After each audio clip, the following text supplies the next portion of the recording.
आकाशवाणी देहरादून से प्रस्तुत है प्रादेशिक समाचार। पहले मुख्य समाचार। प्रधानमंत्री नरेंद्र मोदी ने राज्य सरकार से उत्तरकाशी में फंसे श्रमिकों को सुरक्षित निकालने के लिए बचाव अभियान की जानकारी ली। सिलक्यारा सुरंग में राहत और बचाव कार्य तेजी से जारी। अब तक 45 मीटर पाइप को सुरंग के धंसे हुए भाग में पहुंचाने में प्रशासन को मिली सफलता। मधमहेश्वर के कपाट आज वैदिक मंत्रोच्चार और पौराणिक रीति रिवाजों के साथ शीतकाल के लिए बंद कर दिए गए। और टिहरी जिले में आगामी 24 नवंबर से 5 दिवसीय अंतर्राष्ट्रीय एक्रो महोत्सव शुरू होगा।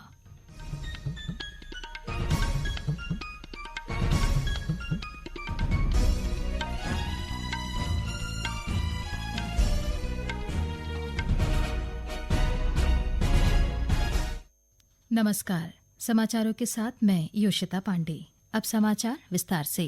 उत्तरकाशी में निर्माणाधीन सिलक्यारा सुरंग में फंसे 41 श्रमिकों को सुरक्षित निकालने के लिए राहत और बचाव अभियान युद्धस्तर पर जारी है। केंद्र द्वारा भी राहत और बचाव अभियान पर बारीकी से नजर रखी जा रही है। प्रधानमंत्री नरेंद्र मोदी ने आज एक बार फिर मुख्यमंत्री पुष्कर सिंह धामी से फोन पर बातचीत कर फंसे श्रमिकों तक पहुंचाई जा रही सुविधाओं और बचाव अभियान की जानकारी ली। इस दौरान मुख्यमंत्री ने प्रधानमंत्री को केंद्रीय एजेंसियों, अंतर्राष्ट्रीय विशेषज्ञों और प्रशासन द्वारा चलाए जा रहे राहत और बचाव अभियान के बारे में बताया। प्रशासन निर्माणाधीन सुरंग में फंसे श्रमिकों के संपर्क में है और सभी लोग सुरक्षित हैं। 12 नवंबर को सिलक्यारा सुरंग में भूस्खलन होने के कारण ये 41 श्रमिक सुरंग के भीतर फंसे हैं। सिलक्यारा सुरंग में फंसे श्रमिकों के राहत और बचाव अभियान में लगी टीम को एक और सफलता मिली है। बचाव दल ने 800 मिलीमीटर व्यास की पाइप को 45 मीटर तक अंदर पहुंचा दिया है। प्रधानमंत्री के पूर्व सलाहकार भास्कर खुलबे ने बताया कि राहत और बचाव अभियान तेजी से जारी है। लोगों को ये बताते हुए बेहद खुशी है कि पिछले 1 घंटे में हम जो काम कर रहे थे उससे हम एक और 6 मीटर की लेंथ इस ऑगर ड्रिल से पुश कर चुके हैं। NHIDCL के प्रबंध निदेशक महमूद अहमद ने सुरंग में चलाए जा रहे राहत और बचाव अभियान की जानकारी दी। हमारी 800 mm की पाइप हम 900 mm डाया पाइप के अंदर हम पुश कर रहे थे और वो करीबन 21 मीटर 900 mm डाया की पाइप पहले से मौजूद थी। तो 800 mm की पाइप भी हमने 21 मीटर तक प्लेस कर दी। के बाद हमारी ड्रिलिंग ऑगर मशीन द्वारा वो शुरुआत हमने की रात को करीबन 12:45 बजे और अब तक ये मुझे बेहद खुशी है ये आप लोग से शेयर करते हुए कि 3 और पाइप, जिसका मतलब है करीब और 18 मीटर हमारी ड्रिलिंग हो चुकी है और हमने पाइप भी 800 mm का उसमें प्लेस कर दिया है। बारकोड साइड से भी हम हॉरिजॉन्टल ड्रिलिंग कर रहे हैं, उसमें भी हमारी तीसरी ब्लास्ट हो गई रात को और वहां से भी हम अभी 7.9 मीटर लगभग 8 मीटर हम उधर से भी प्रवेश कर चुके हैं। कारगिल विजय की 25वीं वर्षगांठ के सम्मान में भारतीय सेना द्वारा आज देहरादून के बीरपुर में बैटल ऑफ माइंड क्विज प्रतियोगिता के एक क्वार्टर फाइनल का आयोजन किया गया। प्रतियोगिता में देश भर के विभिन्न स्कूलों से सूर्या कमांड के 15 स्कूलों ने क्वार्टर फाइनल में भाग लिया।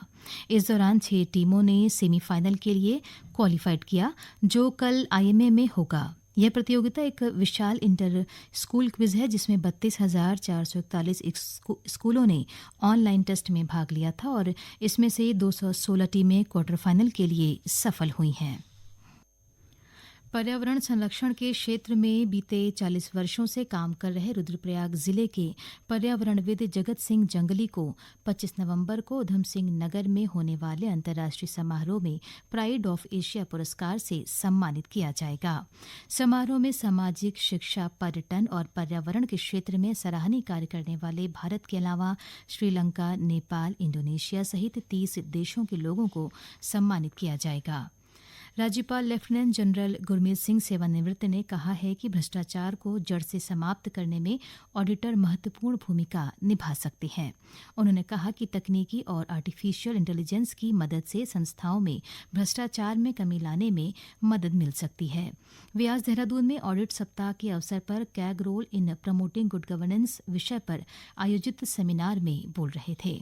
राज्यपाल ने देश को 2047 तक विकसित भारत बनाने में कैग सहित अन्य संस्थानों को योगदान देने का आह्वान किया। चंपावत की सिप्टी न्याय पंचायत जिले की पहली गॉट वैली परियोजना आच्छादित न्याय पंचायत बन गई है। जिले के मुख्य पशु चिकित्सा अधिकारी डॉक्टर डी.के. चंद ने बताया कि योजना के तहत 100 बकरी पालकों को प्रति व्यक्ति 30,000 रुपए ऋण देकर उन्हें किफायती दरों पर बकरियां उपलब्ध कराई जा रही हैं। उन्होंने बताया कि परियोजना से स्थानीय बेरोजगारों को रोजगार के अवसर मिलेंगे। टिहरी जिले के प्रतापनगर व कोटी कॉलोनी में आगामी 24 नवंबर से 5 दिवसीय अंतर्राष्ट्रीय एक्रो महोत्सव आयोजित किया जा रहा है। उत्तराखंड पर्यटन विकास परिषद के तत्वावधान में आयोजित होने वाले इस महोत्सव में देश विदेश के 158 पायलट प्रतिभाग करेंगे। इस महोत्सव के दौरान पैराग्लाइडर प्रतापनगर से उड़ान भरकर कोटी कॉलोनी में उतरेंगे। जिला पर्यटन विकास अधिकारी अतुल भंडारी ने बताया कि एक्रो फेस्टिवल के लिए टेक ऑफ और लैंडिंग पॉइंट को तैयार कर लिया गया है। भारतीय रिजर्व बैंक के गवर्नर शक्तिकांत दास ने बैंकों और गैर बैंकिंग वित्तीय कंपनियों के बीच कनेक्टिविटी बढ़ाने पर जोर दिया है। उन्होंने बैंकों से कहा कि वे गैर बैंकिंग वित्तीय कंपनियों के साथ अपने संबंधों का निरंतर मूल्यांकन करें। फिक्की और भारतीय बैंकों के संघ IBA द्वारा आज मुंबई में संयुक्त रूप से आयोजित FIBAC 2023 वार्षिक सम्मेलन को संबोधित करते हुए उन्होंने कहा कि गैर बैंकिंग वित्तीय कंपनियों को धन के स्रोतों को व्यापक बनाने और बैंकों द्वारा निर्भरता कम करने पर ध्यान केंद्रित करना चाहिए। उन्होंने कहा कि ऋण बढ़ने के मद्देनजर बैंकों को सुनिश्चित करना चाहिए कि यह टिकाऊ बना रहे। आकाशवाणी के देहरादून केंद्र से प्रसारित किए जा रहे हैं। ताजा समाचार के लिए आप हमारे फेसबुक पेज आकाशवाणी समाचार उत्तराखंड और ट्विटर हैंडल @AIRnews_DDN को फॉलो कर सकते हैं। ये समाचार यूट्यूब चैनल आकाशवाणी समाचार उत्तराखंड को सब्सक्राइब कर सुने जा सकते हैं। साथ ही आकाशवाणी की वेबसाइट www.newsonair.gov.in/उत्तराखंड पर लॉग इन कर देख सकते हैं। पंच केदारों में से एक भगवान मदमहेश्वर कपाट आज वैदिक मंत्रोच्चार और पौराणिक रीति रिवाजों के साथ बंद कर दिए गए। इस अवसर पर मंदिर को कई क्विंटल फूलों से सजाया गया था।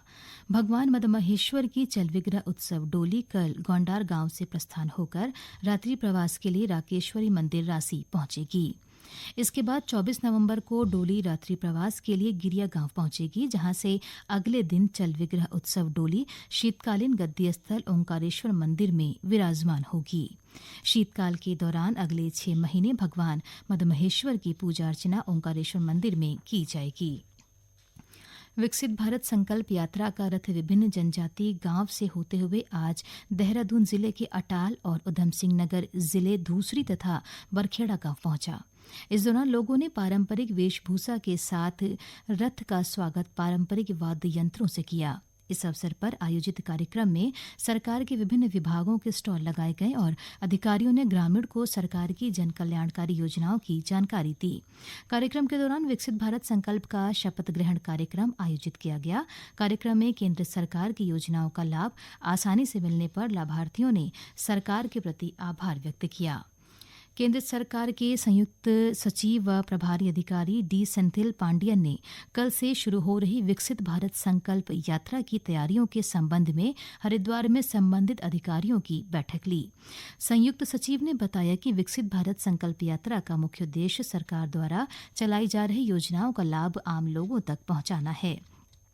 इस दौरान जिलाधिकारी धीराज सिंह गब्रियाल ने बताया कि विकसित भारत संकल्प यात्रा के बेहतर संचालन के लिए जिले व ग्राम पंचायत स्तरीय समितियों का गठन कर यात्रा का रूट चार्ट तैयार कर लिया गया है। उन्होंने बताया कि पंचायत व शहरी स्तर पर अभियान के सफल संचालन व क्रियान्वयन के लिए नोडल अधिकारी नामित किए गए हैं। केदारनाथ यात्रा के सफल संचालन में अहम भूमिका निभाने के लिए जिलाधिकारी डॉक्टर सौरभ गहरवार के जिले के विभिन्न विभागों को अधिकारी और कर्मचारियों को प्रशस्ति पत्र देकर सम्मानित किया। उन्होंने कहा कि सभी अधिकारियों और कर्मचारियों ने अपने विभागीय कामकाज के साथ विषम कठिन परिस्थितियों में यात्रा व्यवस्थाओं को बेहतर तरीके से संचालन किया है। उन्होंने अधिकारियों से यात्रा अनुभवों के साथ आगामी यात्रा के बेहतर संचालन के लिए सुझाव भी मांगे।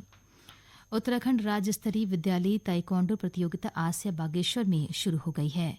शिक्षा विभाग के तत्वावधान में आयोजित 2 दिवसीय ताइक्वांडो प्रतियोगिता में करीब 100 मैचों का आयोजन किया जाएगा। इसमें जीतने वाले प्रतिभागी राष्ट्रीय स्तर की प्रतियोगिता में हिस्सा लेंगे। अंत में मुख्य समाचार एक बार फिर।